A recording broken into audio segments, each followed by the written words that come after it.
Welcome everybody to already a cough. Okay. Welcome everybody to Chillingly Bored. This is the fourth episode or the fourth installment into Something Within the Shadows. Now, just so you guys know, the next episode might be our last. This is our before finale episode, maybe. Let's see how things go in this episode if they don't go all off track and go everywhere. But let's do this. I'm really excited. I've spent days planning at least this one. This one I've spent a lot of stuff. I've spent a lot of time and everything working on this. So I'm very excited today. And I hope the others are too. Um we don't have Kirsten, sadly enough. I'm not sure if she was busy or anything. She just didn't write me back. Um, I'm gonna try to incorporate some of her story in, but I can't add a lot since she's not here, and I don't want to make her, there's a few complications. Other than that, I have a few things to say. And that's what happened in the last episode. I think I'm going to start saying like reviews just in case you don't want to go back and watch another 2 hours. In the last episode, they had went out from the murder and went back to Connor's place. Um, there, they had some conversation, talked about their lives, and did a few different things.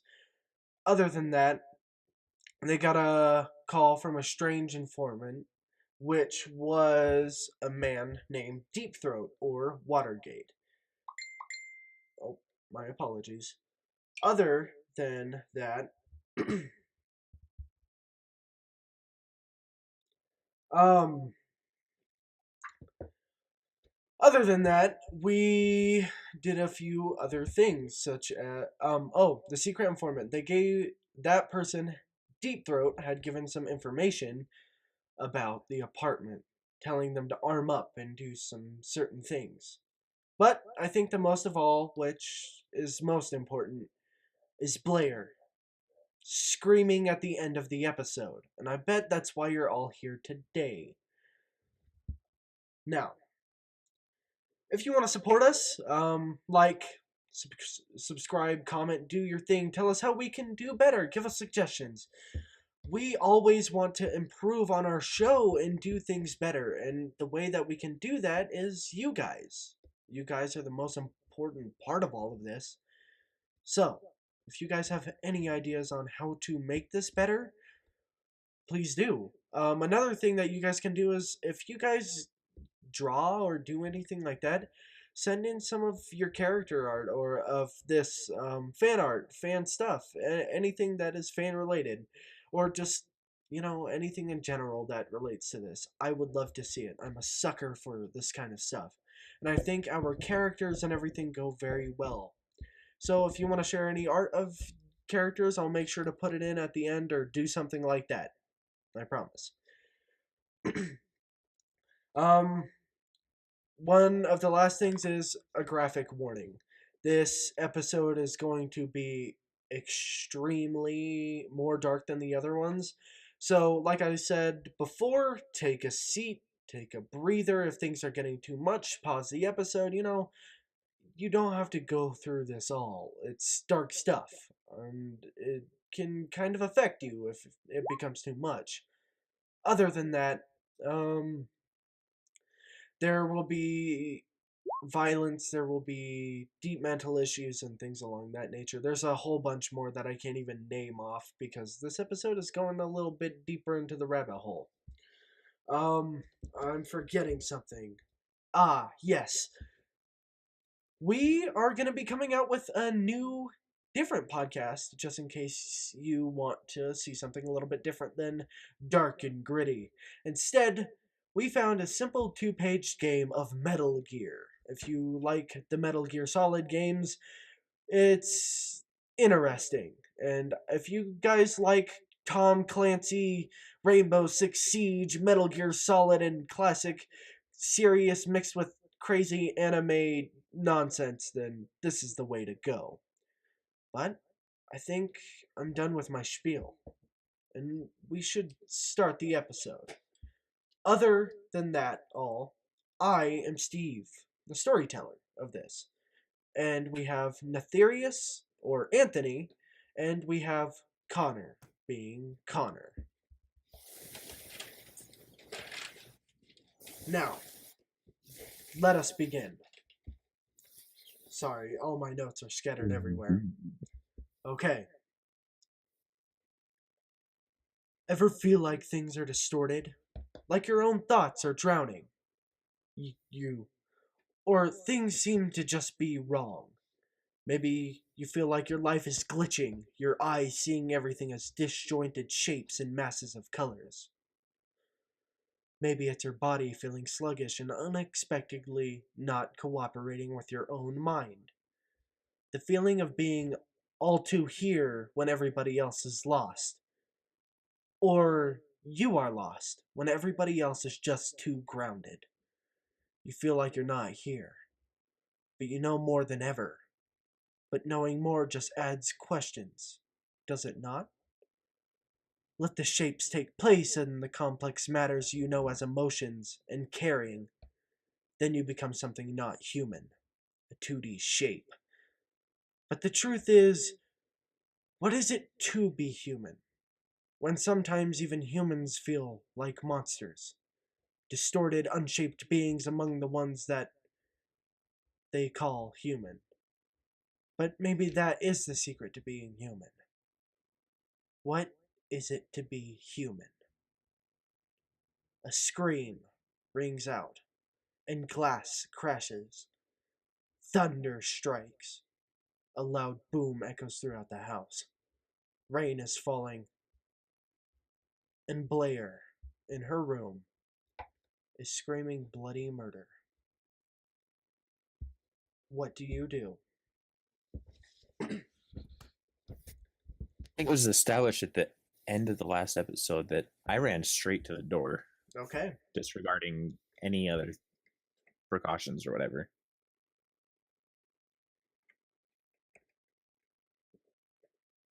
Okay then. How about you, Connor? Anything in specific that you would like to do? So I went to my bedroom before she screamed. Okay. So I grabbed my shotgun from behind the door. Okay. It's quite hidden, and rushed to the bedroom. All right. The first one in the bedroom is actually not Netherius. It's Tanya. And as she goes in there, glass crashes again, and she screams even more loudly. You can hear Tanya whelp and cry out, barking vigorously at something. Netherius gets there second, and what you see is almost blood curdling. There is Blair, but it's so dark. Blood is leaking from her eyes, and she is just a black silhouette until the lightning flashes and you see her. She's sobbing and she's sobbing, thrashing around and screaming, scratching at her arms and just shouting for help. Screaming help over and over again, hugging herself, curling up, thrashing around, arms beating against the wall and the bed. She screams about something horrible, something that's taking her. And then she starts screaming about, "Don't hit me. Please don't hit me. I didn't do anything wrong. Why are you hitting me?" But this is all lost in sobs as tears roll out of her eyes in leaky, bloody puddles. From the thrashing, the blood spills upon the wall. She scratches into herself, and it's almost becoming too red, as if she's going to cut into her own skin.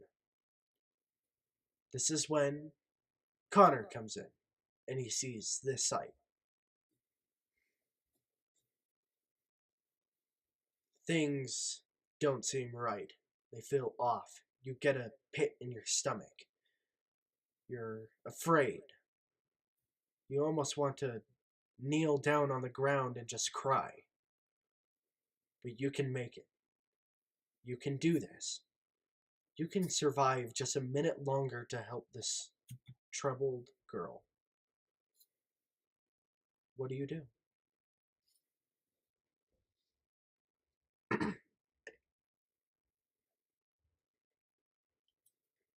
Uh,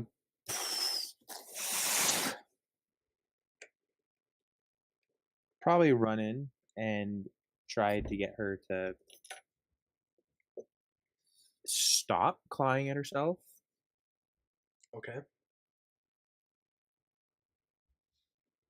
And how about you, Connor? So you said there was glass breaking, right? Glass is shattered all over your floor. The window has I'm gonna imploded frickin' inward. inspect that window and see what the flip's happening. It seemed like it burst inward. You can make an investigation roll if you would like. Yes. Go on ahead.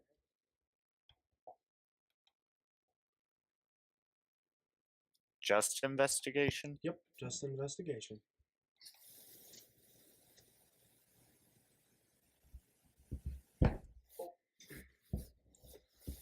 Ooh. Okay. This is different. This is off.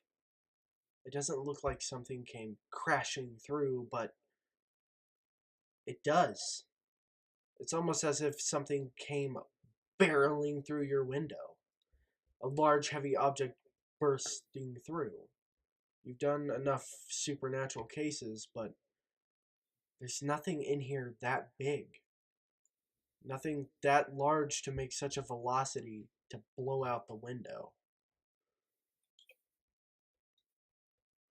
There's no blood. There's no dust or fingerprints or anything of that sort. No large footsteps or no body upon the floor. Just Blair, screaming.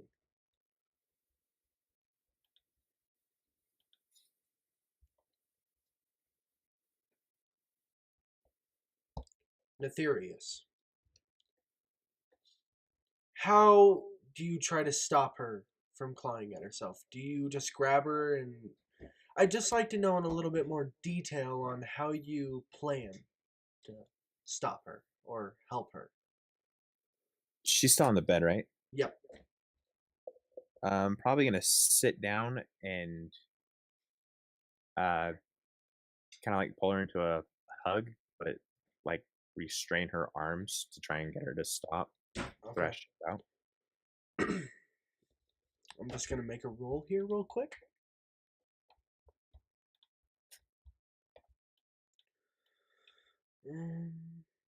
That's not cool. Do you want me to make a roll? No. I'm going to make a roll on my own. Oh, that is not what I wanted to do.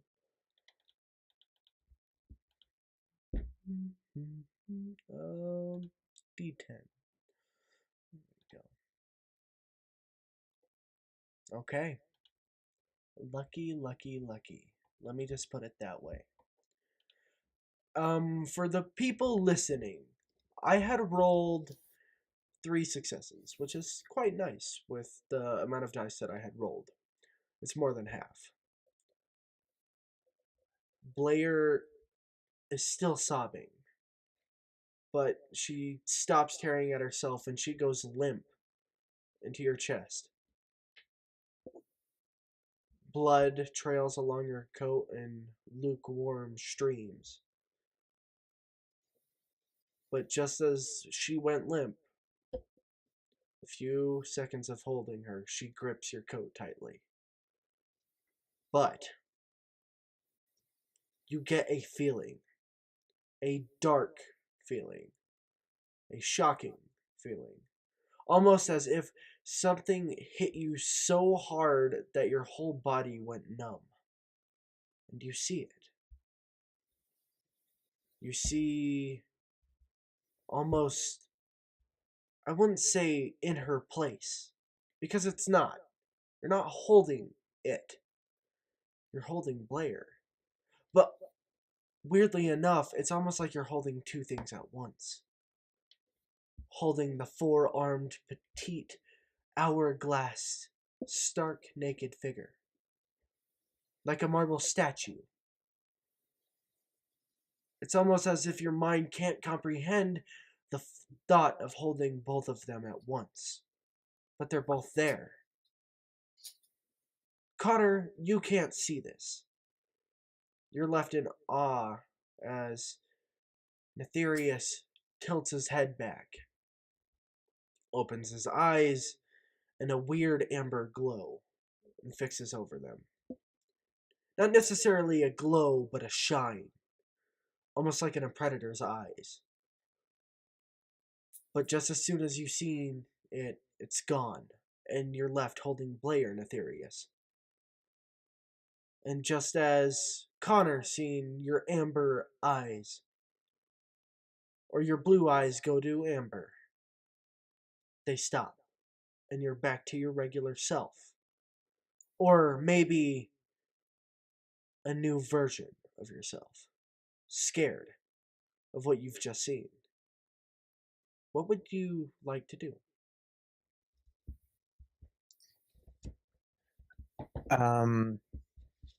So you said that Blair went limp. Did she stop sobbing? Or she's still No. She's still crying. It's just she can bear. You know that point where you cry so hard you just have nothing left, and you're hiccuping and coughing, and she's at that point. She has nothing left to cry about, but she somehow is still sobbing and weeping into your chest. Okay, then I'm probably just gonna hug her a little tighter and kind of rock side to side a little, Okay. trying to soothe her. Are you shocked by the fact of seeing the other thing or anything like that? Uh, very shocked, but since I stopped seeing it, I'm just gonna uh ignore it for now, I Okay. guess. Whoever is using the pointer, I can see you using it and it's showing up. Just so you know. Okay. Well, oopsies. You sit there for a while. Her sobs come to a close. And she opens her eyes and looks at you. There's a strangeness in them. A new shine. Her amber eyes used to glow before. Almost in a happy sort of way. But now they have a shine almost of a wolf. Something similar to a predator or a large dog. They shine, but not in the way that they used to. They have kind of a glow to them, but at first glance you wouldn't really notice. The blood dries. It's a globbed, nasty, icky, crimson, turning into brown as it fell from her eyes and is now mostly spread across her face because of her face in your chest. It's smeared with blood. She's not smiling. Her face looks completely drained of almost any energy that she has. And she looks up to you, Aetherius. Then looks over to Connor. But then back to Netherius. Tanya still barks angrily towards Blair, growling, inching closer and closer to her, but keeping her distance.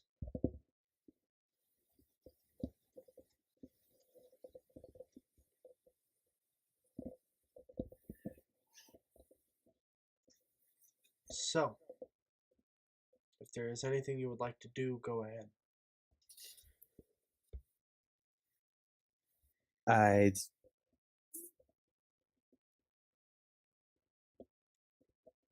Oh. What? Go ahead. trying Sorry. to figure out what to say to that. Probably gonna try and look her in the eye and gently ask her if she's okay. Try and get some kind of normal reaction out of her. She kind of mumbles, but she speaks up a little bit more as she notices she couldn't speak well enough. I'm I'm fine. I think. I think I'm Did you okay. do you know what happened? I seen her. And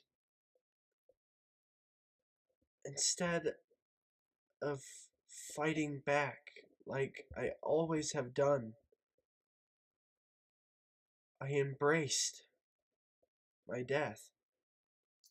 I just let it happen. I let her take me.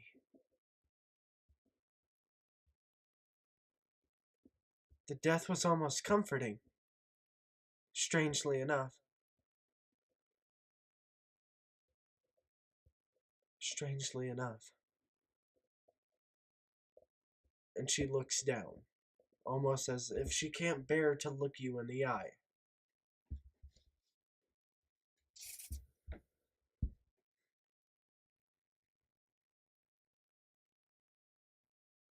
What's wrong, little star? You gotta tell me if I'm gonna help.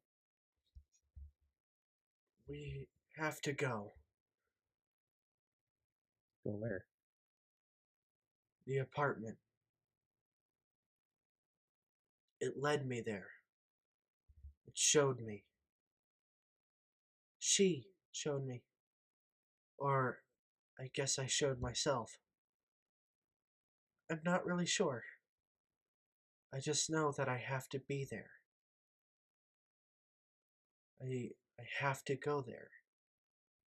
And she starts to blink slowly, almost as if she can remember it too vividly, as if she was more disjointed from the world around her and stuck in her own head.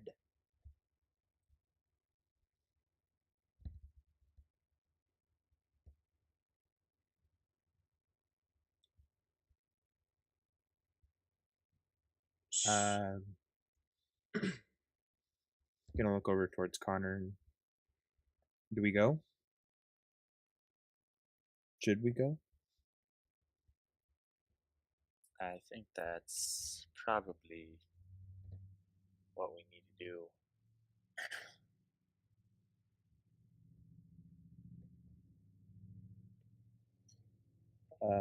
Do you have a car? Cause I have my bike and I could probably take her, but I have a car.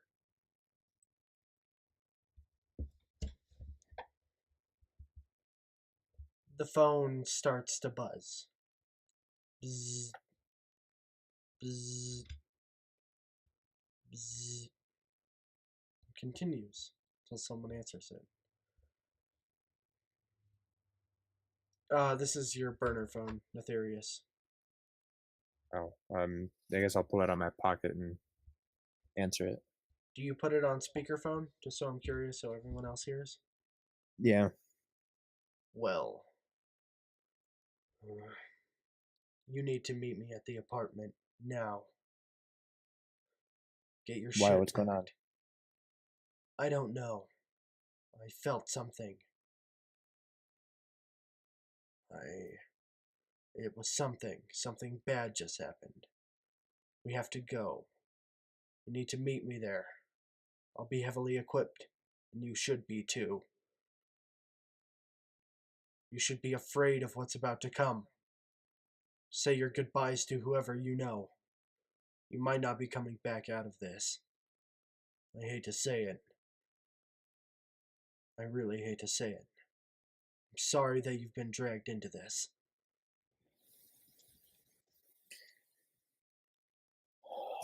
All those that I know are long dead. If you have no goodbyes, I would at least I'd like you to know what happens up there. No one will believe the stories you tell. But I will say one thing. We are doing a world a justice of ending this. I promise you. We're doing the world a justice. Beep. And it ends. You can see that the call was from Deep Throat.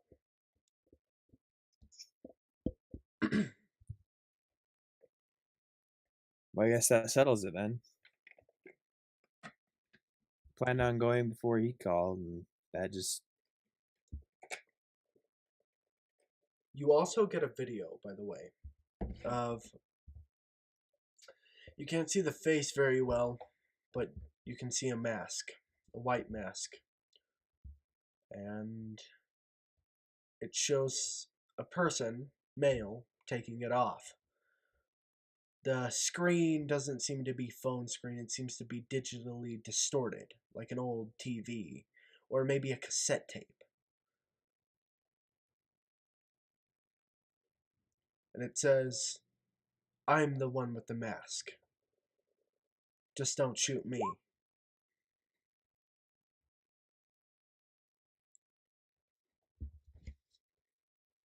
Okay then. So we go in your car, Connor? Yeah. Do you want to pick up your weapons, I guess, first? I've got my swords. Probably should go pick up my crossbow, but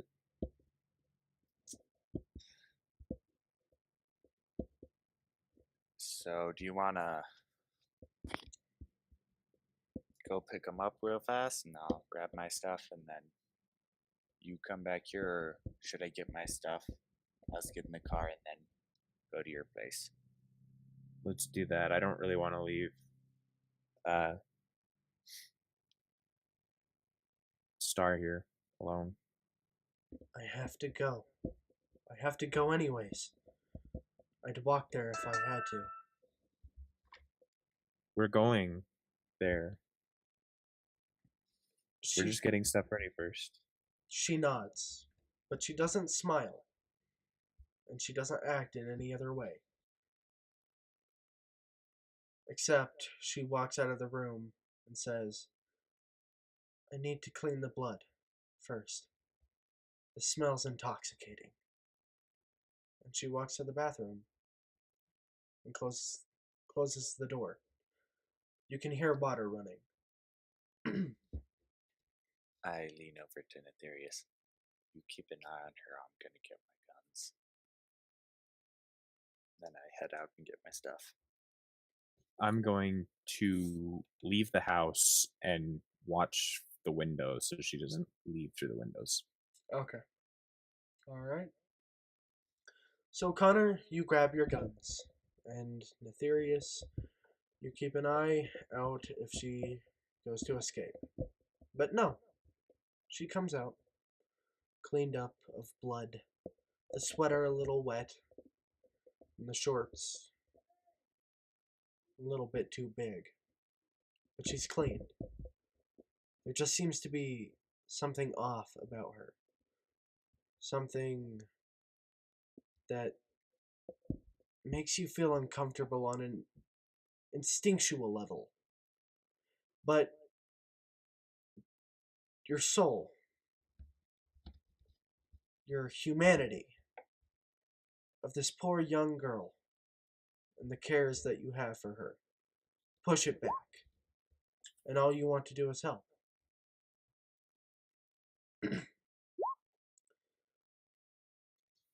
You get to your car.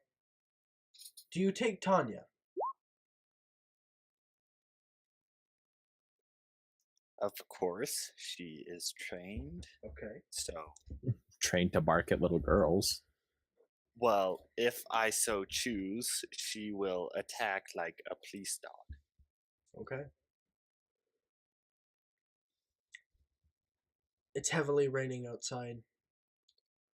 More than it usually does. You've been having heavy storms. But this does not comprehend. The sky makes almost earth shaking blows. Thunder comes down. Lightning ignites the whole sky in violet ultra hues.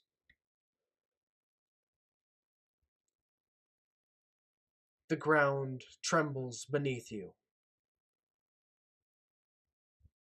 as Tanya hops in the back. Blair hops in. Ethereus gets in the passenger side. And I was going to sit in the back next to Blair. oh, okay. Yeah, of course. Go ahead and Tanya sit. gets shotgun. Tanya jumps up The dog front, gets the front seat. slowly letting out a growl, looking back. Blair seems to be clenching her fist, glaring at Tanya. You two stop it.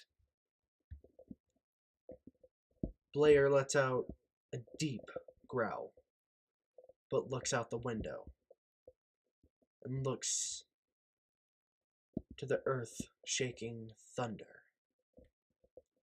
Blair growled? Yep, It's not disconcerting at all.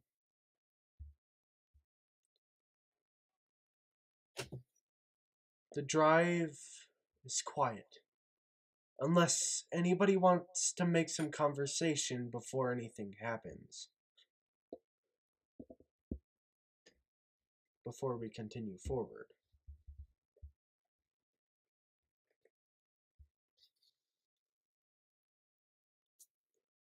I can't think of anything to converse about. Okay.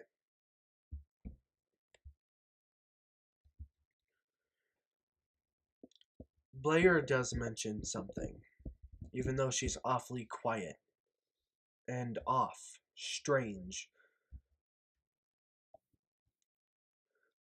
Who was that on the phone? Did he tell you his name? Says his name's Deep Throat.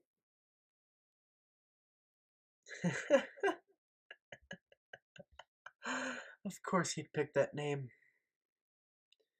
Always into that sort of bullshit. You know how it is. Never can pick the right code name. Know this man? If it's who I think it is. Yes, I know him. Good old complicated relationships. And she giggles. It's an unsettling giggle. I can't wait to kind of see him. It's been a while. I wonder if he still cares. I wonder if he's worried. And she looks off in thought.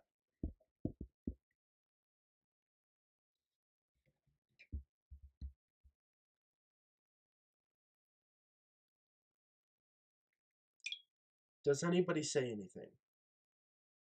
Or do you guys want to say anything for that matter?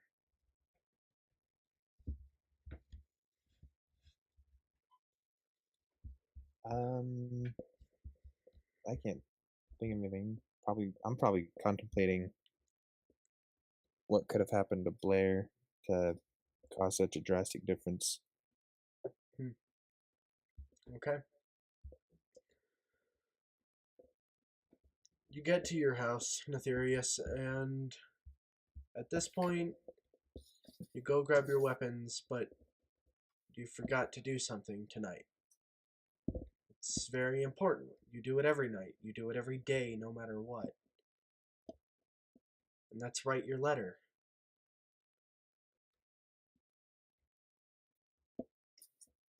Would you like to grab a piece of paper and pen and write it on the way? Rather than putting it in your dozens of other letters in your filing cabinet? Sure. Okay. Grab a piece of paper and a pen, and you're off with your crossbow. Get in the car, and you drive. It's gonna take a while. Probably a good hour, maybe. Let me just look up real quick the region, because I completely forgot how far it is from this.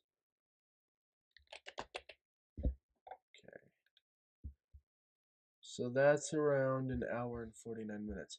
This will probably take you around an hour and 15 minutes. This is a long while.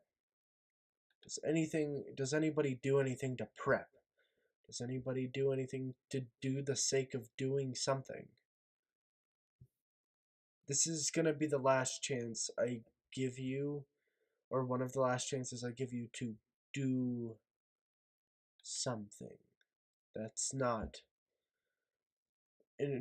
related to what's about to come.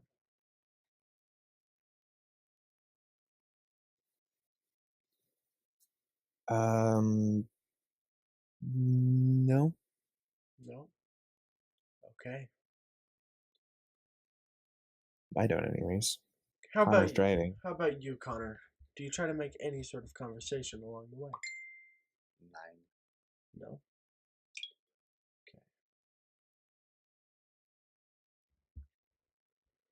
Okay. Okay. The storms get worse. It's almost scary every time. The ground shakes. The whole sky becomes a light. And now you notice it's a full moon tonight.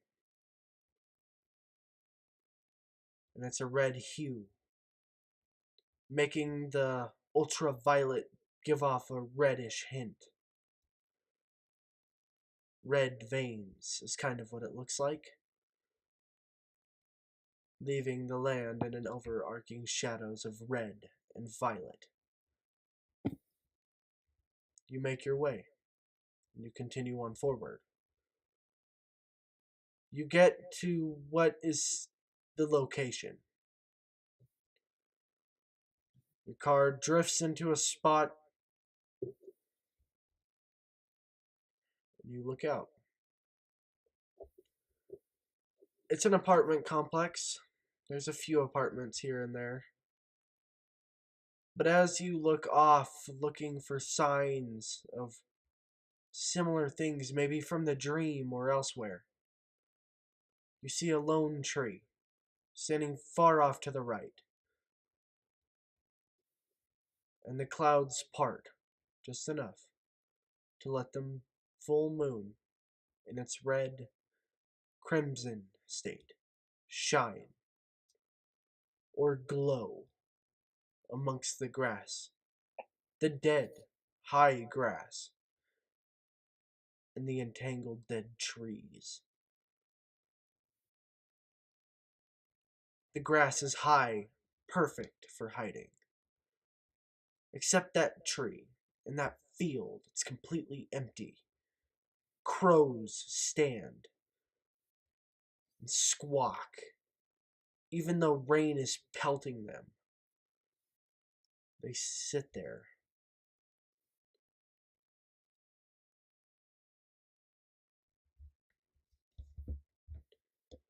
But as you look, you see another car. Nothing too fancy. A black, ordinary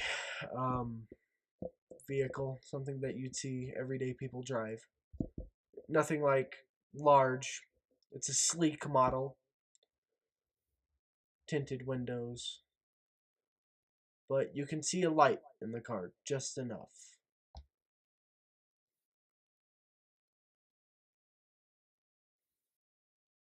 And somebody sitting in it.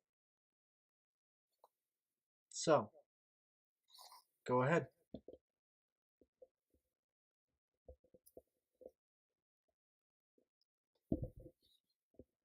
I'm assuming that along the way I have finished my letter, right? Yeah, of course. Blair, when now that you mention this, Blair does curiously look at it, tilting her head to the left and then to the right, not reading it, but just staring at it, like it's something she's never seen before, something odd. The compassion and the care that you show in your eyes while writing this letter. It's almost alien to her in her look. Just something to mention. But go on. Um, I'll probably have that in my one of my coat or inside one of my trench coat pockets. Okay. But I'm going. The guy sitting in the car, is he the familiar at all, or It's a silhouette. You can't actually see who it is from where you're at.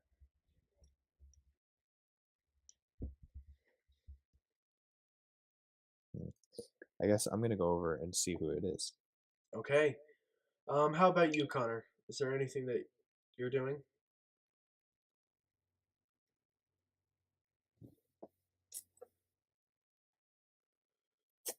Um, I'll just pet Tanya. You're not going out or anything? Nope. Just gonna watch. Okay. So, you just watch Pet Tanya. Her hairs are standing on edge. Very on edge. Blair gets out and she walks with Nefarious. She just kind of does it. Reactionary, maybe habit. And she follows close behind. The figure looks to his left, their left, turns the car off, and steps outside. The rain is pouring very heavily. You get soaked quite quickly. Hi there. Think you're the one I'm looking for? Yeah, you're definitely him. You must be Nefarious. And he sticks a hand out. You can see white hair. Soft, fluffy, like snow, but being drenched, it quickly becomes a stringy mess. It was fluffy at first, poofing with the mutton chops on a side. But a face, I mean, a mask covers his face. It's white, very plain, very simple, with two eye holes. And a frowny face. The eye holes and the frowny face are done in red, the crimson red, just like the moon.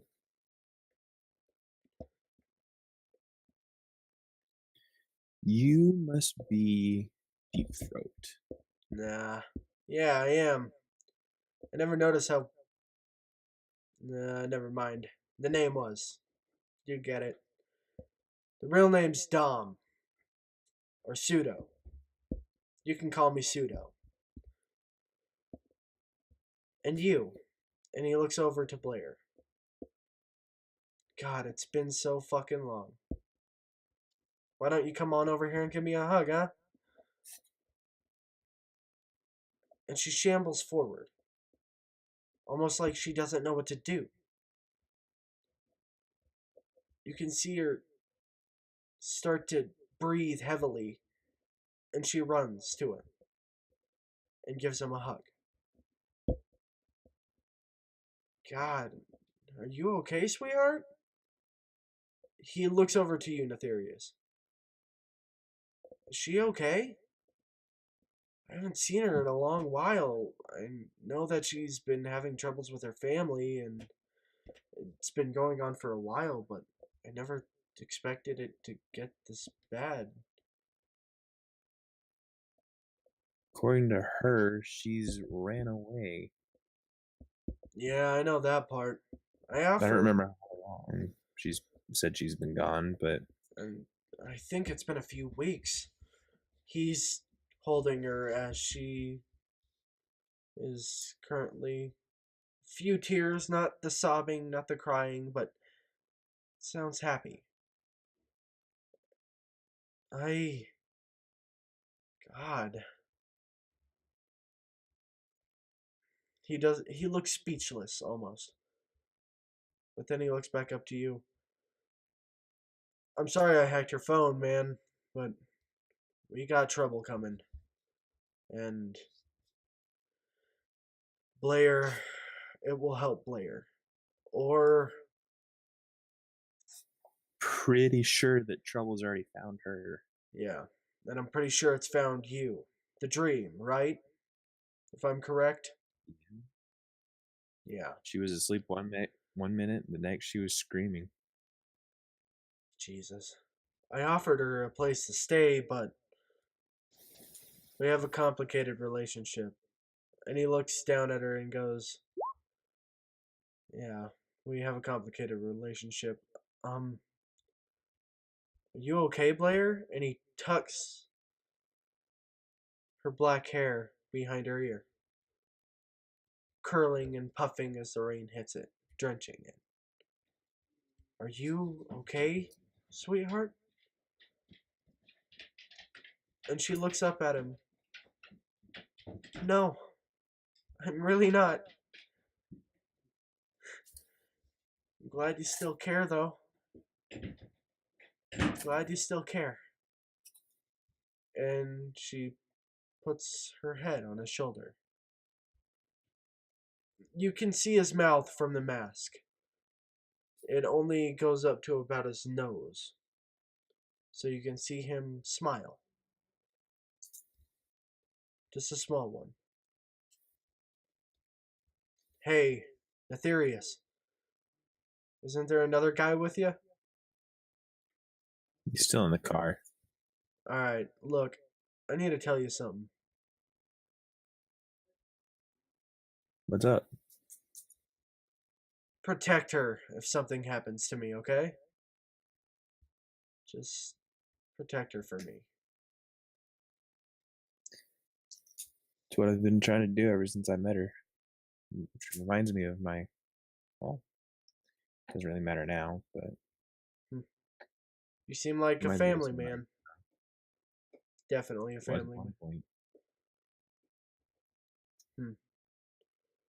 Well, hopefully you can have a new beginning after this. And we're helping a lot of people doing this, Netherius. And I should probably tell the guy that you're with the same. Connor, right? So I'm told. We've all been chosen. Every single one of us. I don't know who it's by, destiny, fate, God, whatever the hell it is. I have somewhat of an understanding that's going on, but I can't tell you everything. I can just tell you it's dangerous. And that we need to go unprepared.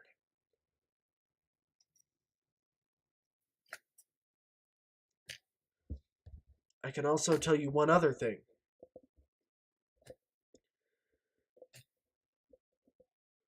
The dream catcher killer's in there. That's what it is. That's who's in there. That's what is in there, I should say. Fucking That's what this thing is. Yeah, The thing I've been hunting is. you can call it a thing. Oh shit. Yeah, shit. Well, comrade, I hope we make it through this. I'd like to see us all get through this. I barely know you, but I love Blair. And he's hugging her as she kind of just hums. That's all she does. She doesn't say anything but just hums, hugging him. She I think I know where seems. you're coming from with her. Just barely met her the other day, and She's a sweet girl. I feel like we're all the odd ones, taking on a destiny that is darker than that they tell in the storybooks. Yeah. all the originals are always so dark. Fairy tales, am I right? This ain't no fairy tale, though. And this ain't no dream. This is a nightmare. A real fucked up nightmare. As long as it's not as bad as my others, I think I'll live. God, I hope it's not as bad as any others. Blair feels off, though. Everyone has a certain. And he sniffs the air. They have a different smell. They smell something on all of you. It's different. It's off. It almost reeks of evil. But maybe it's just the thing that we're coming for. He lets go of Blair and he looks at her. Stay behind me, okay? She just nods and looks off into the distance. The apartment is ahead of you. Connor, you're still in the car watching Netherius and all of this go down. What do you guys do from here on?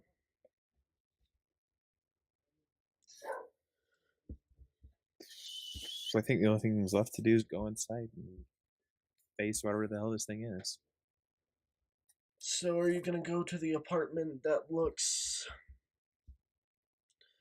how do I put it?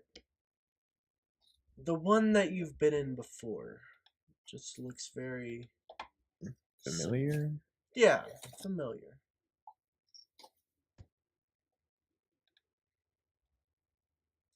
Connor, do you just get out and see that they're going so you follow? Sure. Okay. You bring Tanya along, of course, correct? Correct. Okay. You head inside, finally not being soaked by the rain, though the thunder still crashes. It's a little bit different, but yeah, this seems it. You enter the first door, then doors in the hallway. Same color, the same everything. Though this place seems to be a little bit more dusty, a little bit more real, a little bit more grounded than the last one. You don't feel as sick coming here. You smell an acrid stench. It fills your nostrils. It's almost sickening to smell and unbearable. And you get the feeling of, how do I put it? There's a primal instinct, one in the far back of your head that tells you not to go any further. You need to go away. Whatever is here, it is wrong. It's not right. It doesn't follow the natures of what human is, or whatever animal is. It doesn't feel right. But here you are, standing in here.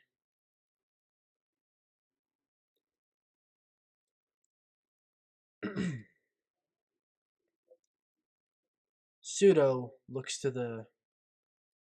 to everybody, I guess. Well, I guess it's time to get ready. And he pulls out a shotgun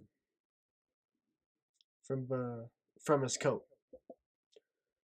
You could see it pointing out before, but this is an enforcer shotgun.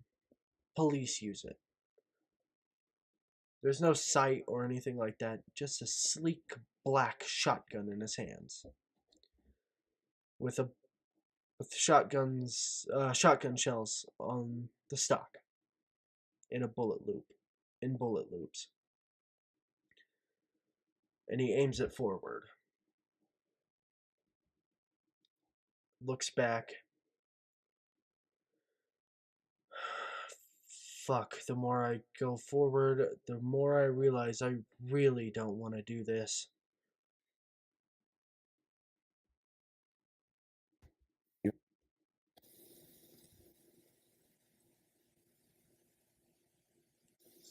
Say again, Anthony? I don't think. Then you and me both, friend. Yeah. How about you, Connor? How you doing over there? Fine.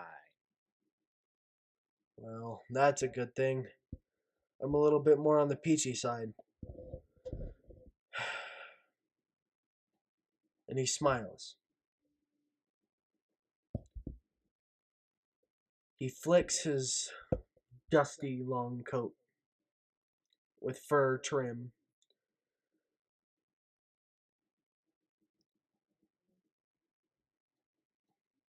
Takes a deep breath and looks back. Where should we go first? Where do you think? I know. He kind of taps the side of a shotgun.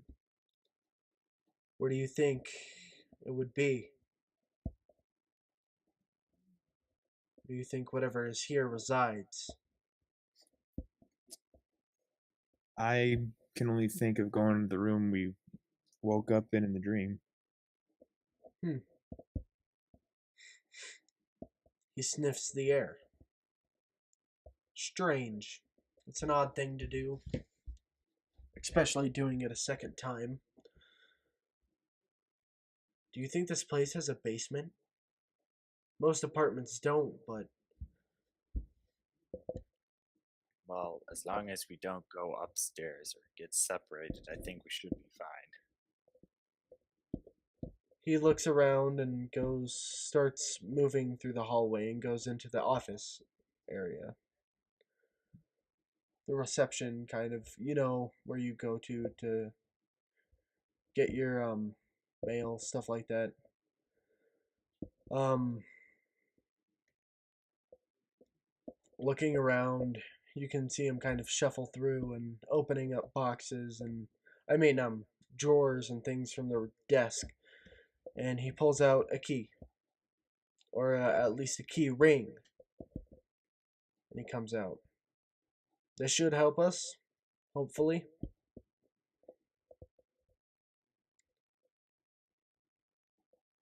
He looks down to the left of the hallway,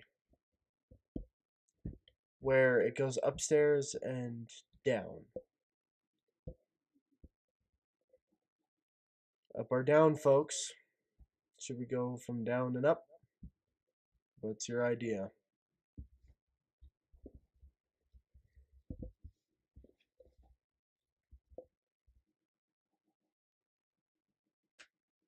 My idea was to check the room we were in first, and that's on the first floor, if I remember correctly.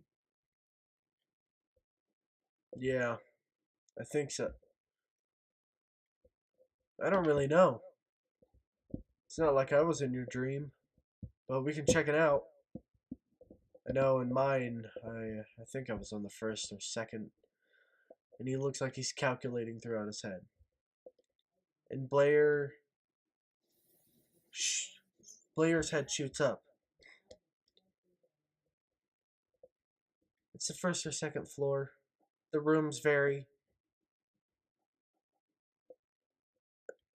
And then she says the room number. It's It's there. Go there.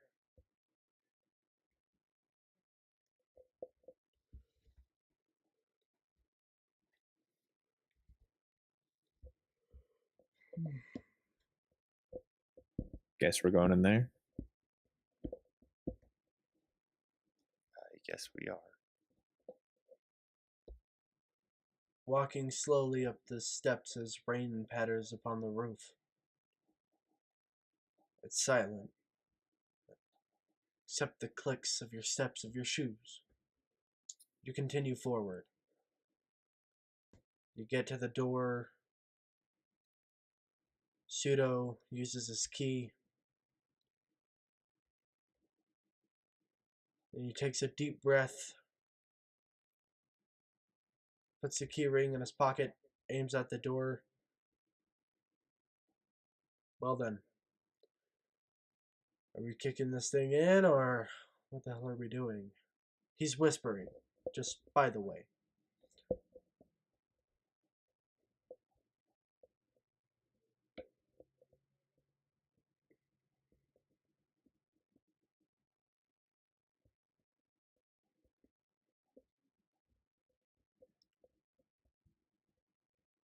What do you guys think?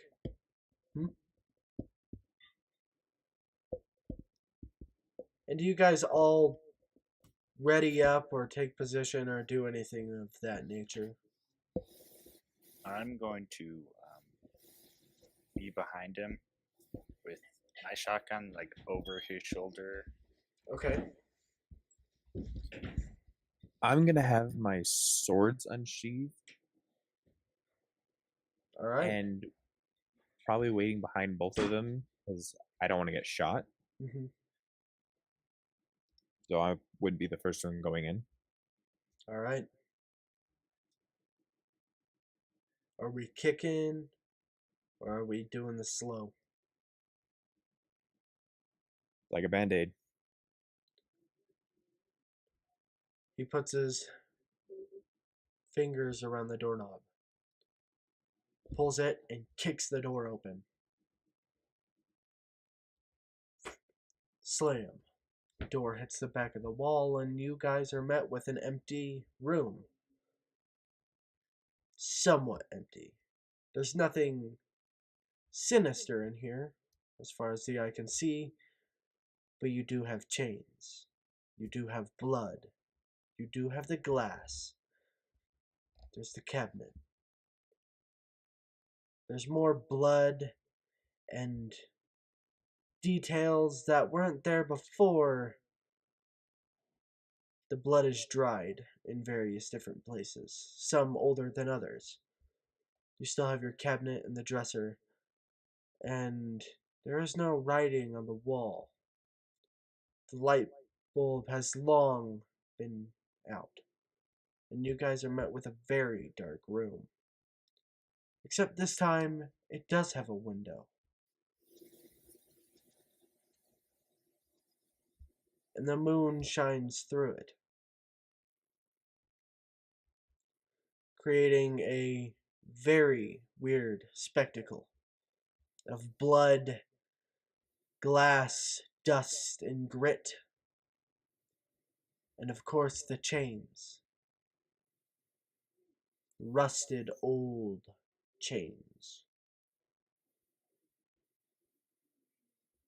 Go ahead.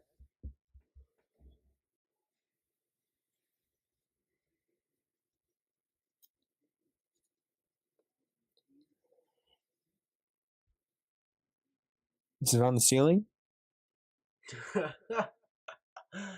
Oh, no, it's not. But I'm Blair glad. said it was in there, so She said it was in there, but she didn't specify what. I did say she said it was in Yeah. there. I didn't say she. Yeah, yeah. So it has to be in there still, unless she's saying that where it all happens is in there, not specifying the creature is in there. It can be a variety of different things. But you see her stumble into the room blindly, pushing Pseudo out of the way as well as Connor, going straight for the desk.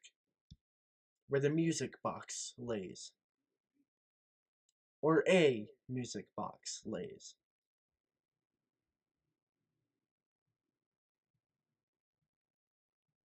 I don't think this is our room. Ours didn't have a window. Ours did have the chains, the glass, and the music box, though. Maybe they're all just duplicates for the creepy factor.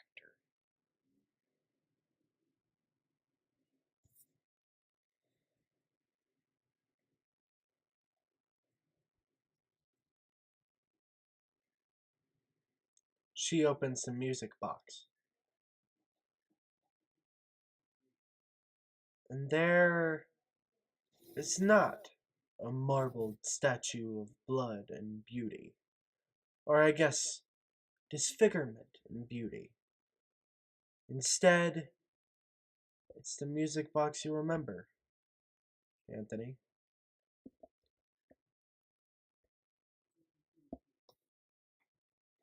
Of course it would be. And as it plays a song. I'm pretty sure everyone knows this song.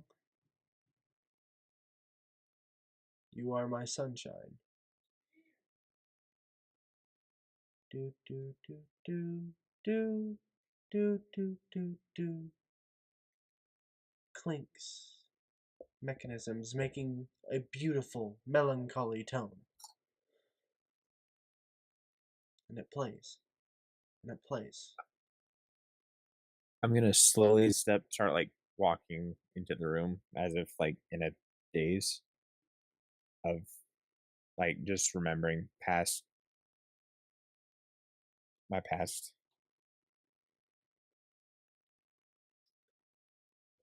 You remember when your wife died, holding her in your arms as she gasped for breath. All tore up and bleeding, she wept in your arms. And you sang this song to her. Just a light voice as you tried to hold in your tears. You are my sunshine, my only sunshine. You make me happy when skies are gray. And it replays through your head as the music box continues its tune.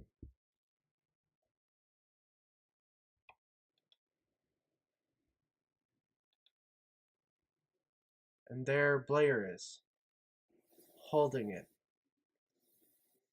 stuck in a daze, maybe fascinated, maybe something different.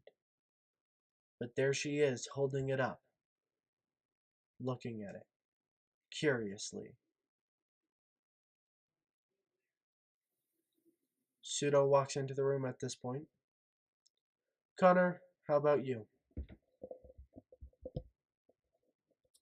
I'm just gonna, like, keep our back safe. Okay. Pseudo looks up at the ceiling around the room. Hey guys, we got a dream catcher over here. And as he goes to reach for it, the fuck? He kind of stumbles back. Fucking spiders, man.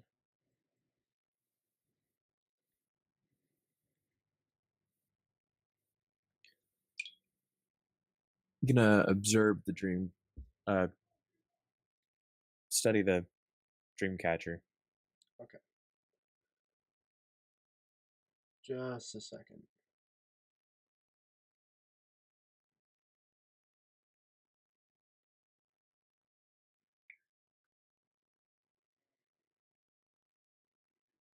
Okay.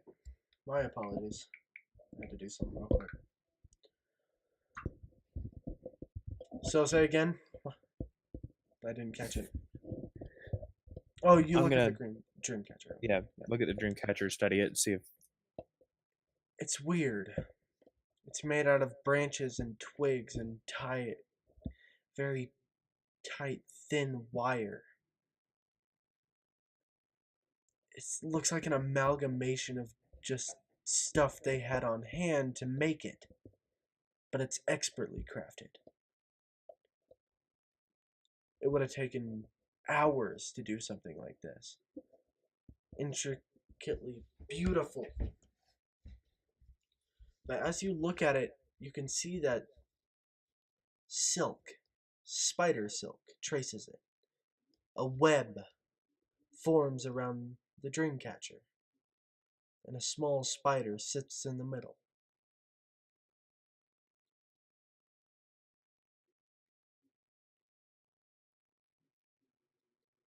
Blair, still carrying the music box, comes over and looks at it.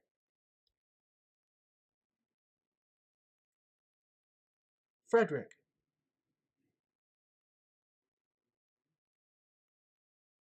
You just name a spider, Blair? Yeah, Frederick. And she just pokes the web, and it tremors, along with the rest of the dream catcher.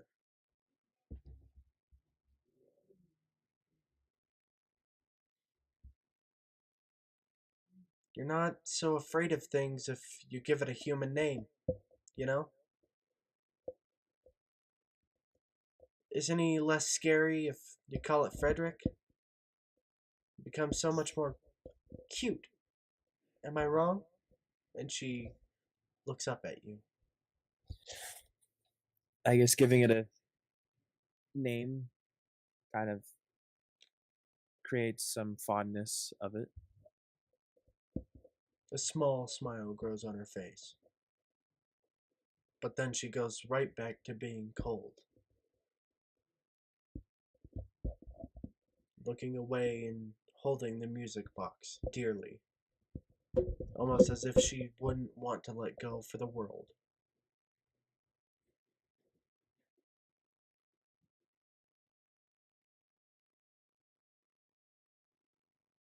There is still the cabinet, by the way.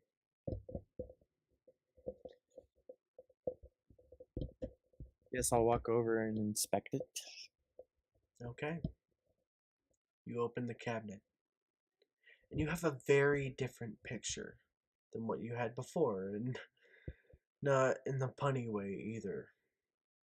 The picture that you see before you is not just the old tattered clothes and the one framed photograph.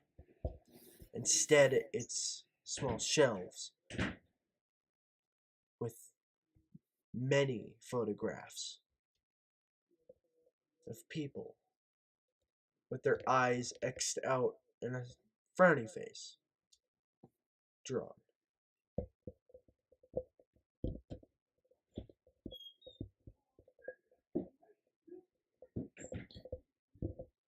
Do I recognize any of the people in the photos? You recognize your wife and your daughter. In your family photo, the only one who doesn't have their eyes X'd out but circled head is you.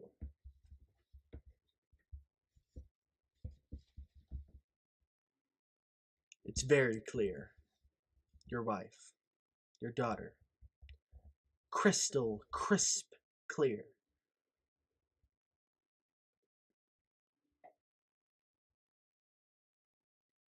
I'm gonna pick up all the photos and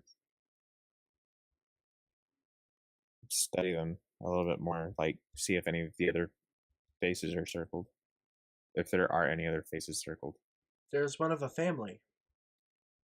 Quite a large family. A dad, a mother, and one of the children is circled.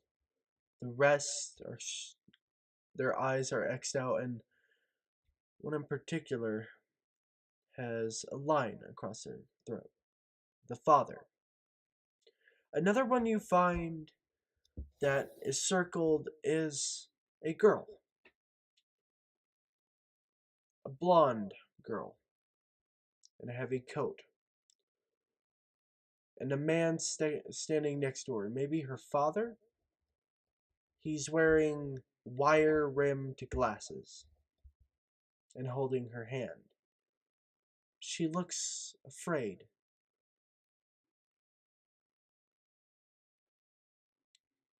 His eyes aren't X'd out, but he's not circled either. Question marks surround him.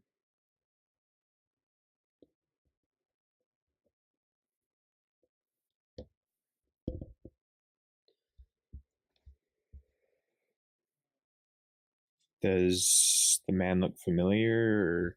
You don't recognize the man, but I would like you to make a roll for me. And that would be um intelligence plus resolve.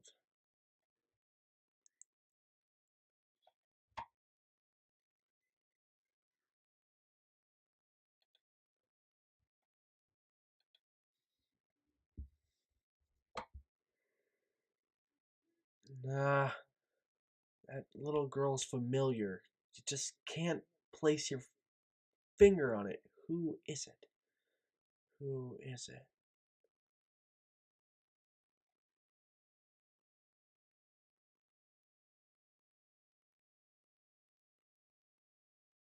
You just can't place your finger on it.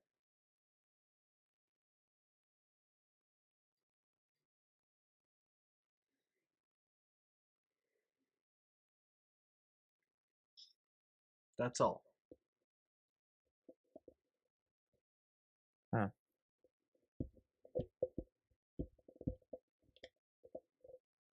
I'm gonna bring the photos over to Deep Throat and hand them to him. Hmm. You find these? Yeah, they're in the bottom of that wardrobe. Hey, Connor, come take a look at this. And he walks towards you and shows you the photos. Now, Connor, there is someone you recognize in one of these photos. And that's the family. That man is your father. The line across his neck you remember very well. His throat, the bleeding crimson that fell. When you had to run, just as a child. But you remember that day very well. The butterfly knife in your pocket definitely reminds you of it. Because it was your father's.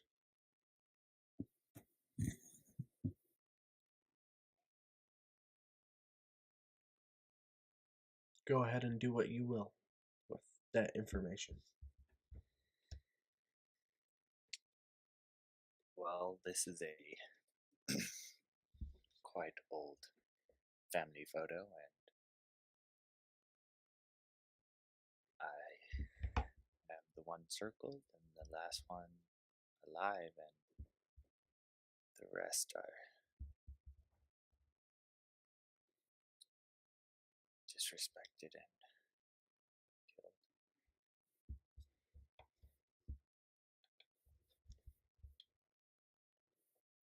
Disrespected. That's one way to word it. Is there anything specific you mean by that?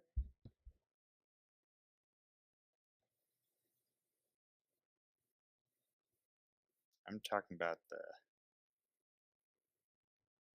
ruining of this nice picture. Ah, yeah. This isn't right. My apologies. I didn't mean to bring up any bad memories. Just need more information. That's all. It's fine.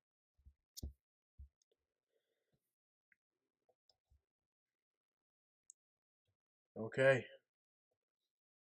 Well, what the hell do we do with this? Well, obviously, the killer's somewhere around here.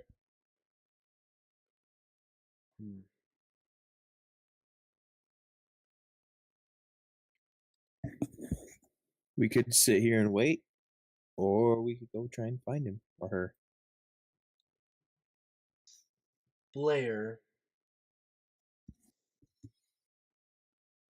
gives a slow blink.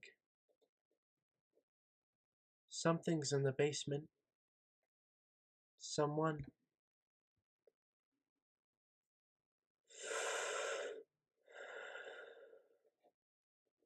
I can feel him here. It here. We may want to go see. Maybe you want to go see. May give just a little bit more of a something to all of this. Her amber eyes shine.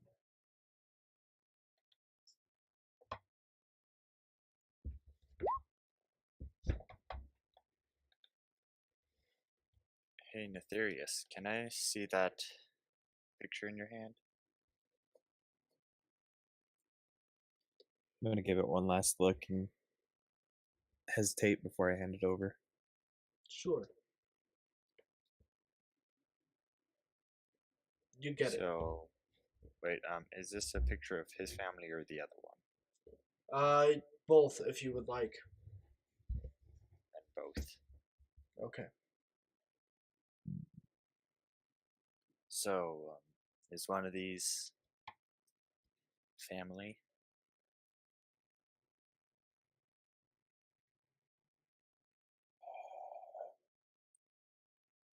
It's it's the picture of me, my wife, and my kid, right? Yeah. They're both were family at one point. They're both dead as far as I know. No one could ever find my daughter's body, but no matter how hard the cops looked or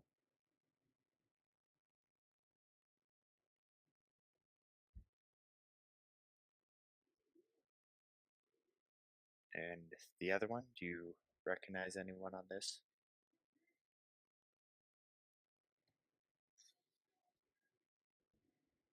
is it still the same photo or Yep. No, it's the other one of the other family. Yeah. I don't recognize anybody in that one, no. Make an Can an intelligence and resolve roll for me, Connor. okay. She looks familiar. Hmm. Why does she seem so familiar? Blonde, blonde, heavy coat, wireframe glasses. You can't place the dot very fast, but you soon start to recognize that it looks very similar to the girl you've seen in the dream. Not the four-armed, marbled beauty, but the woman who is chained next to you. She looks similar, but it might not be her. Could be somebody different. I'm not sure if my head's on straight, but this, if I'm correct, we had three people in our little dream vacation of horror. So I believe we had three. I think this might be her. It's a possibility. We've never met her outside of that dream. We seem to be pulled to the same gas station earlier today. She's lost. So Very, very lost. when you say lost, do you mean that she's dead or that she's Not dead. Stuck in the never ending loop of night terrors. I wonder how she's doing. probably Being not very well? stuck. If I remember my short confrontation with our four-armed lady friend of the night. Wasn't very pleasant. Blair's grin. Well, what wasn't a grin but a frown grows into a grin as you mentioned the four-armed creature.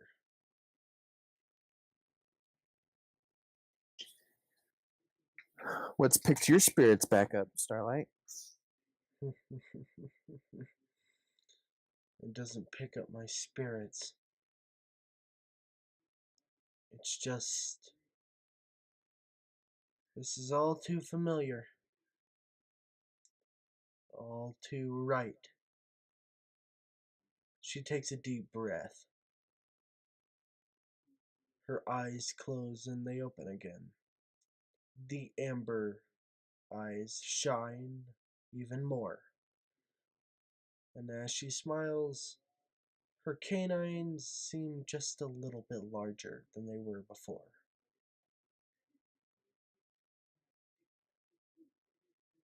I feel free, but I feel like something's been taken away from me.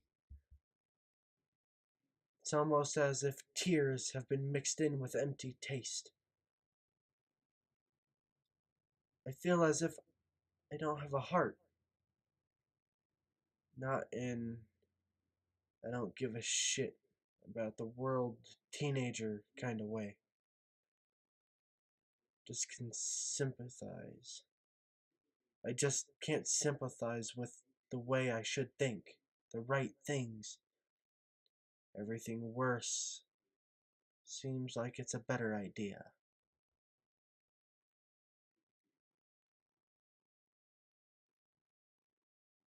And she just takes a deep breath.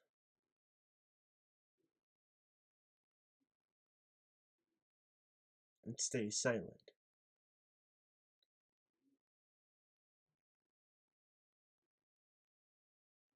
Well then,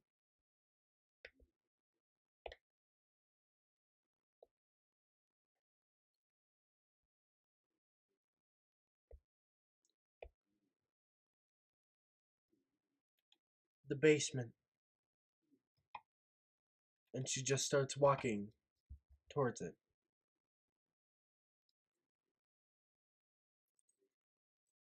guess we better go before we lose her. Yeah, I think we should. Fuck my That life. sounds strange, but I think we might have already lost her. There's still, she's still in there. She's just not gonna abandon her. Pseudo takes a deep breath. I know she's there. I can feel it. She'll be okay. If we just do this, she'll be okay. God, I hope she'll be okay. I sure hope she'll be okay. I don't know if I can stand losing another. Me neither.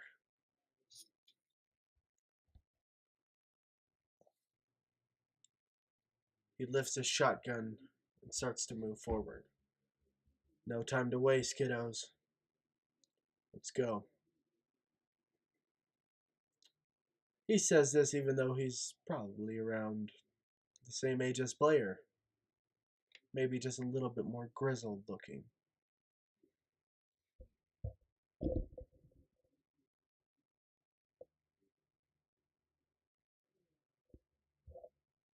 Do you follow? Yes. Okay. Yes. You follow downstairs. You can see Blair start instinctively walking forward at a faster pace. Almost smelling the air for something. She seems intent on finding whatever she's looking for. I am currently trying to fix the screen too, but that's okay. From here, it gets dark. Do any of you have a flashlight? Um, Oh, I have a pair of night vision goggles. did you bring those with you? I mean, I'll allow it. I don't care. Go ahead if you would like to.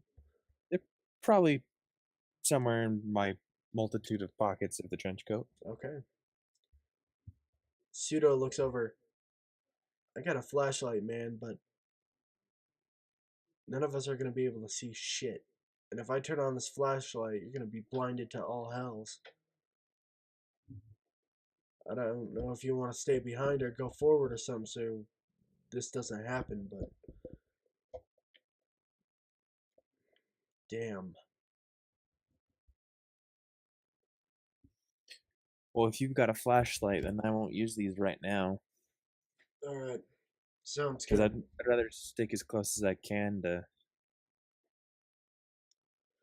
Blair up there. The flashlight is on a shotgun. Clicks it on. Creak. Dum, dum.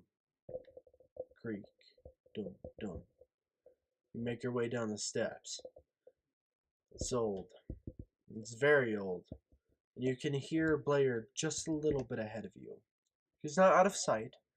She just keeps walking. Doesn't stop for a second. And you are led to a small underground hallway. A basement hallway. There is only a door at the very end of this. If there was doors, you don't see them now. Why would somebody just build this apartment with one hallway? That's strange. Or the basement with a hallway. Why not just put the room there?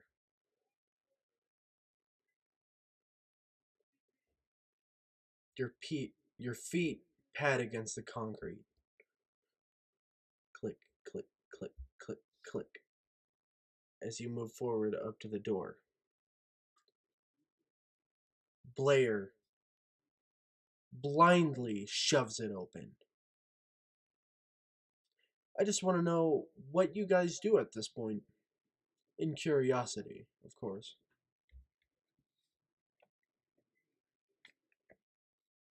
Go along with it.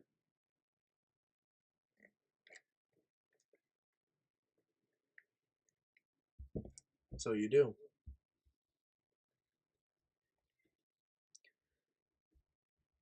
She shoves open the door, and you are met with a medium sized room. It's a mess. All over it is papers and string and twine thrown around everywhere. Pencils and pens litter the desks with stacks of paper. Bulletin boards hang on the concrete walls, showing pictures of all their victims with their eyes crossed out, leading to another string of victims. Red twine encircles everything, leading to one new thing after another, like a spider web.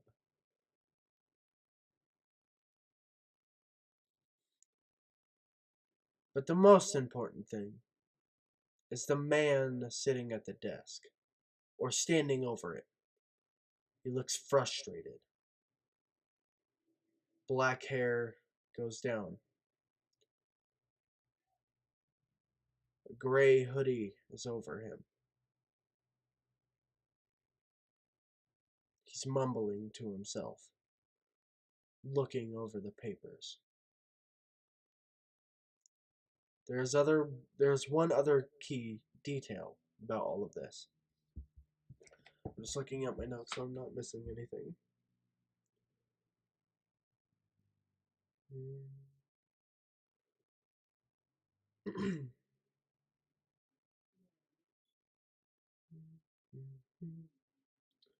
Okay, just making sure.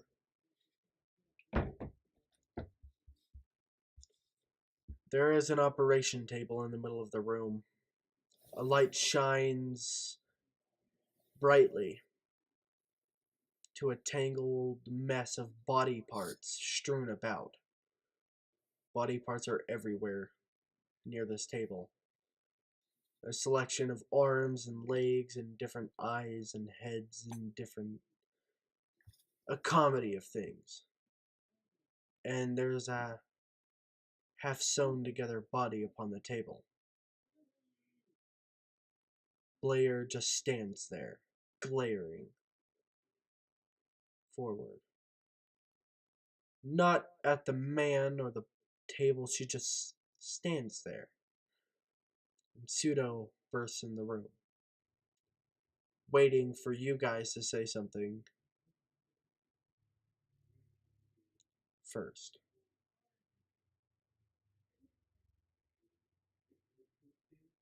Connor, Nefarious, what do you do? Um, that is a great question. What do you do in that situation?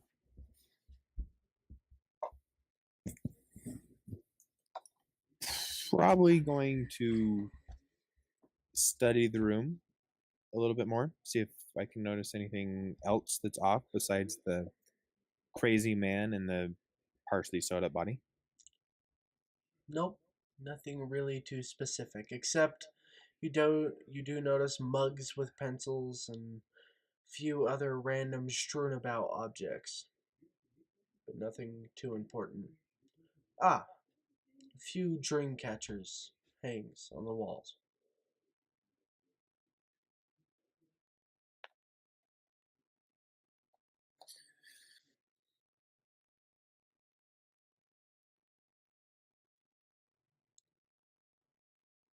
Gonna walk closer to um,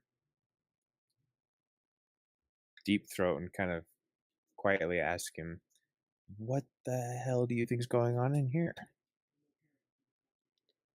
Now, I will mention something as you all enter the room. Looking at this man, you feel sick. You don't want to look at him. He's not right. There's something disfigured about him. He looks normal enough, yet you can't see his face because his hair has fallen over. But you feel sick looking at him. He doesn't feel normal. He doesn't feel right. You feel a great discomfort.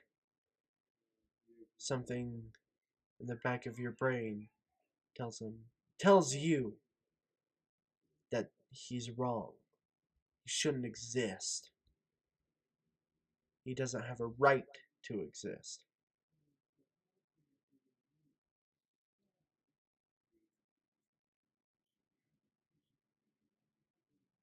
This is not human.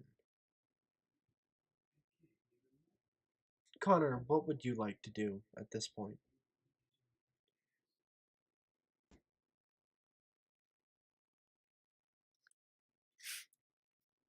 Um, so I'm guessing they have the flashlight pointed in the room. Mm-hmm. Well, there is a light from the operating table. It's actually very bright and it shines most of the room except the dark left side of it where the man is standing. But yes. I tell Deep Throat to shine the light at the man, but I do have my weapon ready. Deep Throat, or Pseudo, does turn to the man, aims it high. This time the man goes and speaks out loud. I knew it. I just knew it. I knew you did this. I will make you pay. And he turns around. And he falls short. A look of confusion falls across his face. It's Atlas. Atlas stares at you. What? Why are you here? Tanya barks ferociously at him, almost wanting. There's a small part of him, or sorry, it's almost like she's using everything in her power not to attack him. Tanya growls and barks and scratches at the ground, leaning down in the pounce at the ready stance.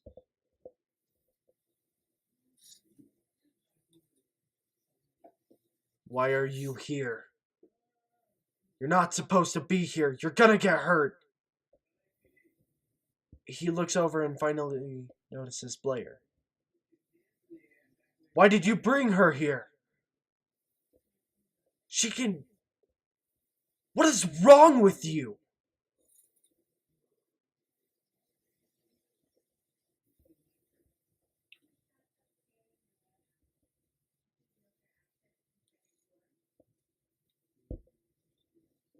I don't know exactly what's wrong with me, but she did say that we had to be here. God. God, why? Why? This was supposed to be my pilgrimage alone. My journey. I do not want these folks to be hurt. This is my battle. They don't deserve what's about to come. They don't deserve it. He looks up, his harlequin makeup a little bit pattered and drained. Maybe it's because of the brain or the smearing or the stress, but it looks different on him. Why did you come here? I need to know.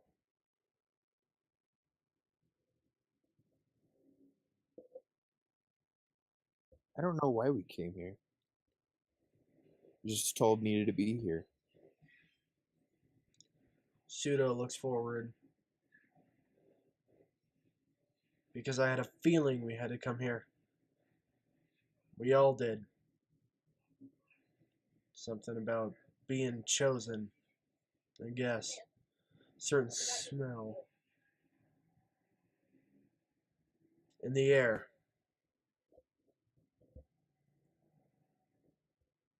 Don't exactly know how to explain it to you, guy. But we came here to destroy whatever is here, whatever is haunting our dreams, or at least we're here to hunt the thing that's been hurting people. That's all. And who are you to explain? You're in the room with the Dreamcatcher killer. Dreamcatchers hang among the walls, and there's body parts strewn about the place. There's notes everywhere, pictures of victims. And you ask, what are we doing here? Huh? Speak up, creature.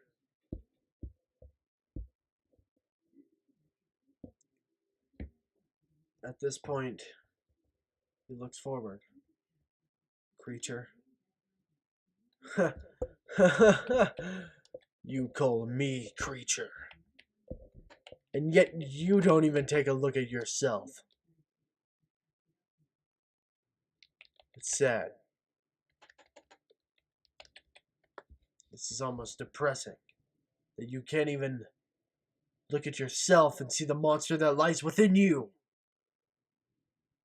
I may be disgusting. People may run from me.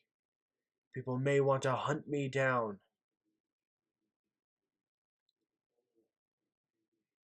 But me being a monster, you calling me a creature, what does that make you? A human? I doubt it. What makes us human anyways? That's my journey in the first place. All I wanted to do was become human. I just want a soul. I want to feel. You feel. But you're not human. Pseudo. I know your name. Blair has talked to me about you before. And here, you point a weapon at my chest, and I am here unarmed. Talking to you like a man. And to the rest of you. What right is it to call me monster? To look at me in disgust. Look at the things that you have done. The evil that you have committed, and are you yourself not a monster?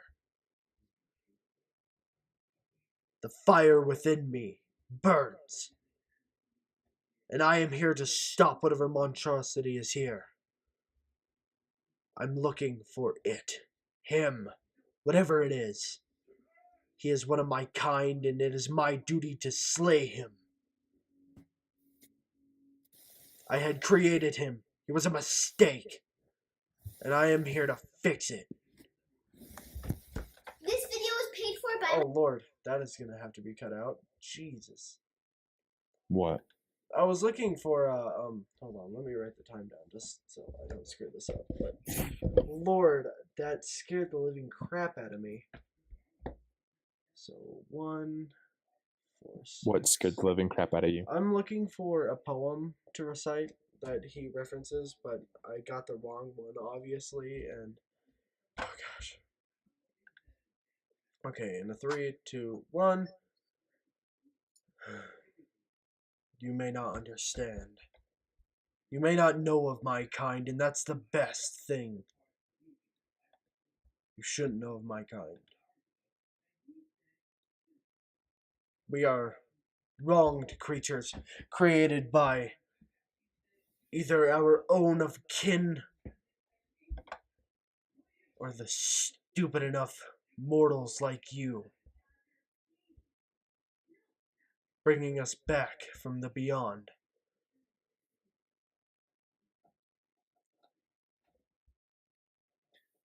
I didn't bring anything back from anywhere. Maybe you have not, but someone made me, my creator, bring me back from beyond. Well, don't go helping me with the stupid people that summon whatever the freak you are in this world. I was made, created, and I had done the unspeakable, and did the act myself, creating, so that I may find my soul, is one of the rituals to get my soul. My apologies. Here I sit and scream and yell into the skies and among the people who I want to trust me. But how are you supposed to trust me when I scream and yell and rave? So my apologies. I just want to stop this monstrosity.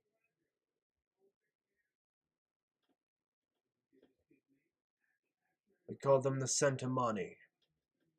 One of our kind who does not seek a pilgrimage, but rather the fire within us. They feed off of it. They kill to grow stronger, especially our kin. We call ourselves Prometheans. I have not met many, but I have met a few upon my pilgrimage. Have you ever read Mary Shelley's Frankenstein, perhaps?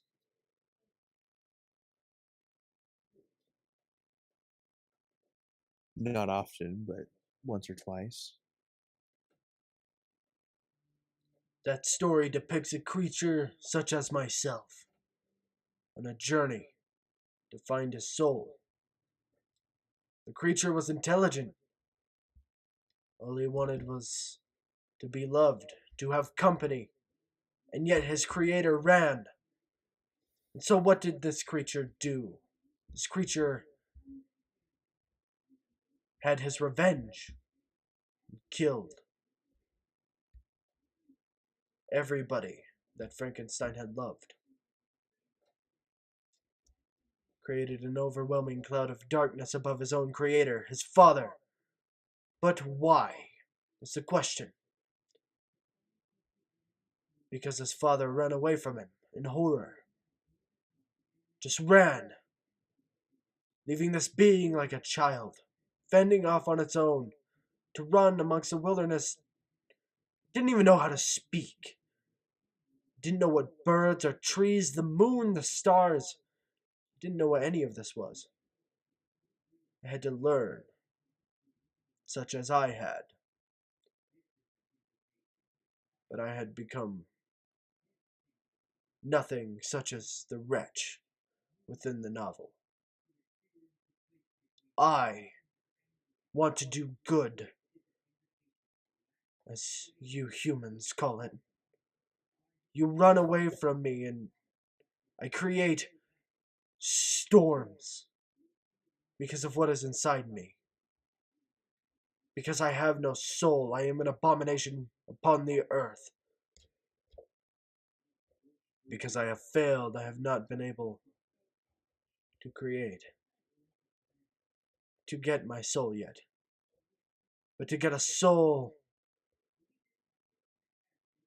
I just create another wretch to live upon the earth, and they have to go through the same pain and suffering I have gone through. Is it worth it to let another creature live in the pain and suffering of eternal loneliness? Maybe. Just so I may have a soul. Am I a good man for that? Whose opinion is it to judge? But this thing, the Centamani,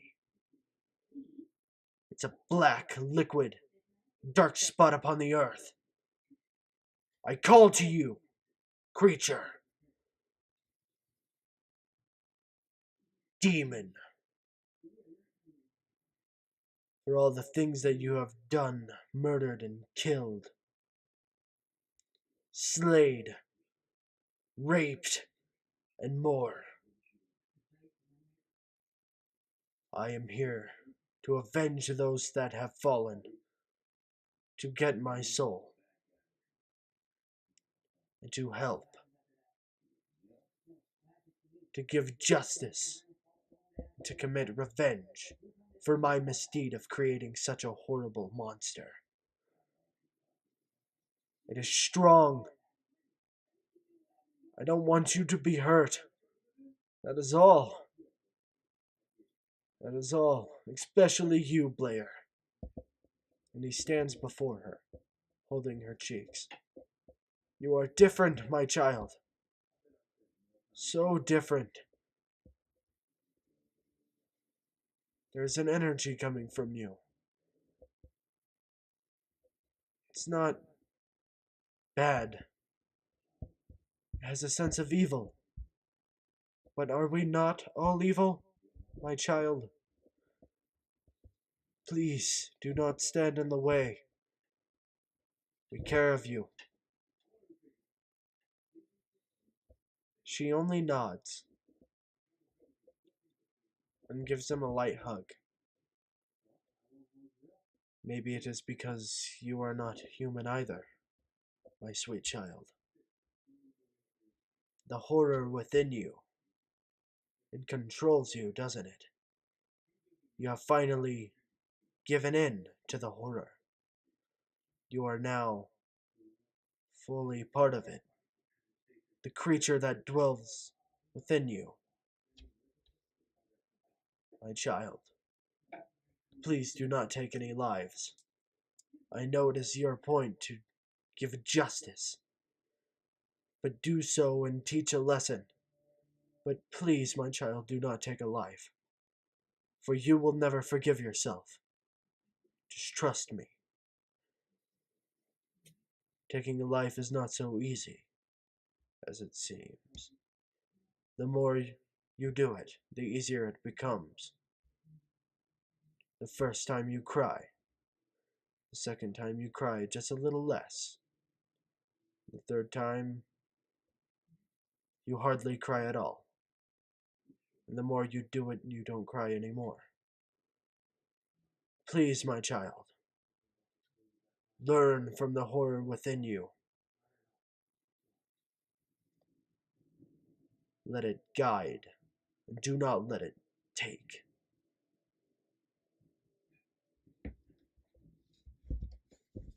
He stands up, his figure taller than it was before.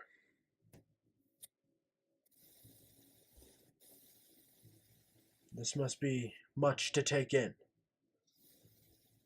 especially those of mortal. And he looks to Connor and Aetherius. What do you say of this? You too. You don't seem to be as affected as I thought you would be. Or maybe you just don't believe my story.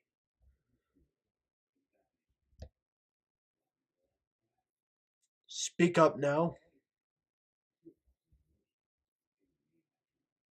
We have little time to waste.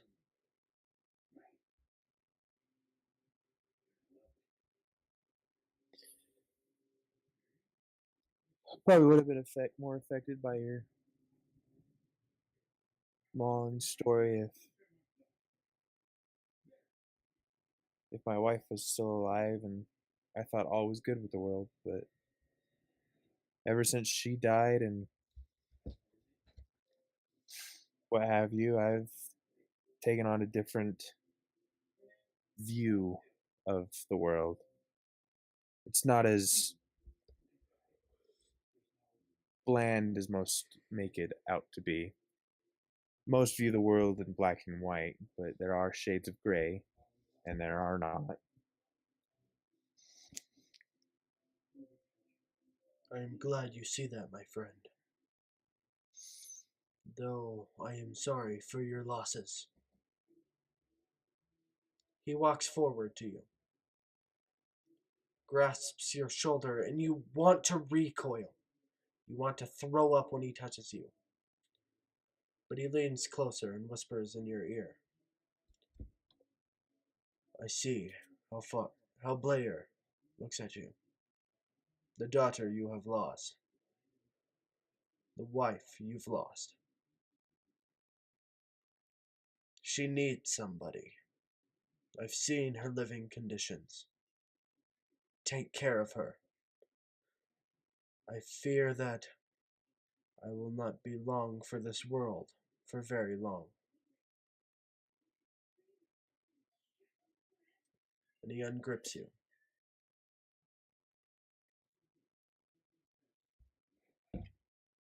I'll do what I can for her, as long as she'll stay.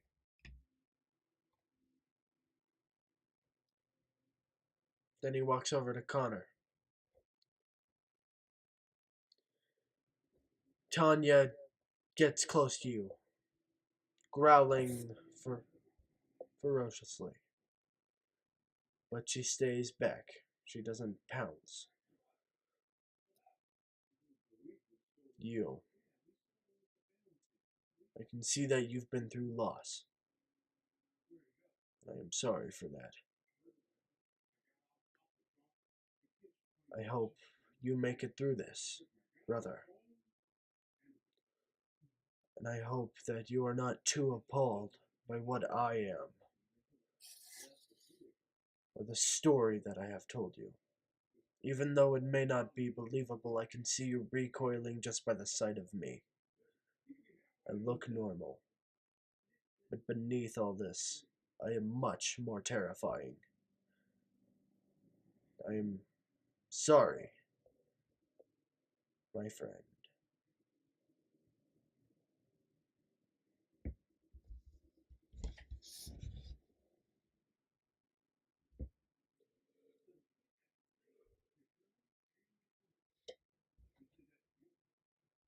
Go ahead, Connor, if you would like to talk. Did you mute yourself? No, I just don't really have anything to say.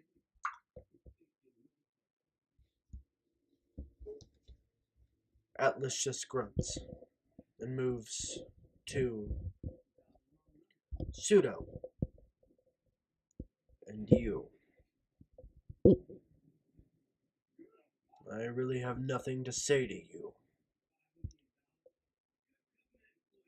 Except that you are just as much of a demon as I am. But that is nothing bad. Take it upon yourself as a gift. You have a calm nature. Do not let the demon inside you take place, my friend. And just know. And he just points over to Blair.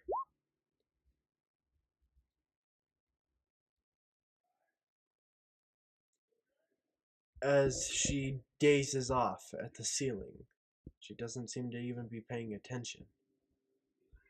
She seems lost. Take care of her. She loves you. She may not show it now, but she does love you. Take care of her. There's something that dwells within her that only you could understand. You know.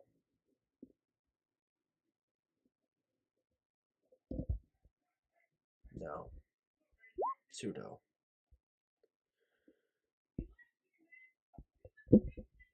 Shall we go on? The rest of you. I can feel it coming. It's skittering amongst the ceilings and in the walls. I can hear it. I can smell it. I can feel it. It's here.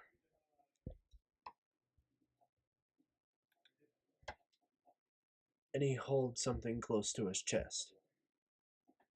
It's a cross. Yea, though I walk through the valley of the shadow of death, I fear no evil. For thou art with me, thy rod and thy staff, they comfort me. Thou preparest a table before me in the presence of mine enemies. Thou atonest my head with oil, my cup runneth over. Surely goodness and mercy shall follow me all the days of my life, and I will dwell in the house of the Lord forever. Come at me, demon. I am not afraid. And a terrifying, unhumanly screech comes from within the walls. Around you. It encircles you. And that is where we will leave off tonight, everybody. Alright? You son of a... Son of a what? I will end you. Oh god, this was a good episode. I liked it. So, son of a what? I gotta hear the rest of this. What's up? What's on your mind? You son of a monkey-loving ostrich. Best sentence I've heard all day. Seriously. So, you guys a little bit surprised? Are you guys starting to figure things out? Connecting the dots? No, I will of us. I'm not as attributed to the whatever the Okay. hell this. I don't know what the hell I'm talking about. Words. So, Words are hard at the moment. we'll be going I'm still through... trying to get over the fact that you possessed my daughter, my adopted daughter. Nah, yes. Well, to the audience out there, I hope you're not too frustrated, because in the next episode, I'm going to be going down the rabbit hole even more. That one's going to be a little bit grotesque, a little bit messed up. And it's going to deal with some rough subjects. I know today I said that, but I didn't think we... Like, it ended on a good point. This is the point where I wanted it to end, but I wrote a lot more just in case something were to happen. But this is a good place. For those of the World of Darkness viewers out there, I bet you're connecting a lot of dots with the Centimani and the Prometheans and the frickin' fire within the soul and the creation. That's blatantly obvious, but what we're going to figure out in the next episode is what is Blair? What's going on with Blair and what is going on with Pseudo? Nothing is going on with Blair. You have possessed her. Nothing's wrong with her. Well, everybody, I hope you truly enjoyed this. And again, if somehow you are on this 4th episode after 2 hours, wow, I don't even know what to say. You guys are just fantastic. Like, I can't believe it that if you guys did make it this far, wow, you're great people, and I just don't even know what to say. Thank you guys. It means a lot. It takes a lot out of our. I mean, it doesn't really take a lot of our time to do this, but it does take time, and it does take planning, and it does take how do I say it? It takes effort, and it takes a lot of stuff. On days we don't feel good, we still do this, and we love you guys for watching it. And it means a lot that we do this. This is a day where we get to let out our emotions and be someone else. And it means a lot. So thank you, everybody, for joining on in. It means truly a great deal, especially to me. Probably to the 2 others as well. They take their time out of their days to join me. And hopefully we see you a whole lot more in the next video. Catch you next time with the forearms. Back to the first episode. Why?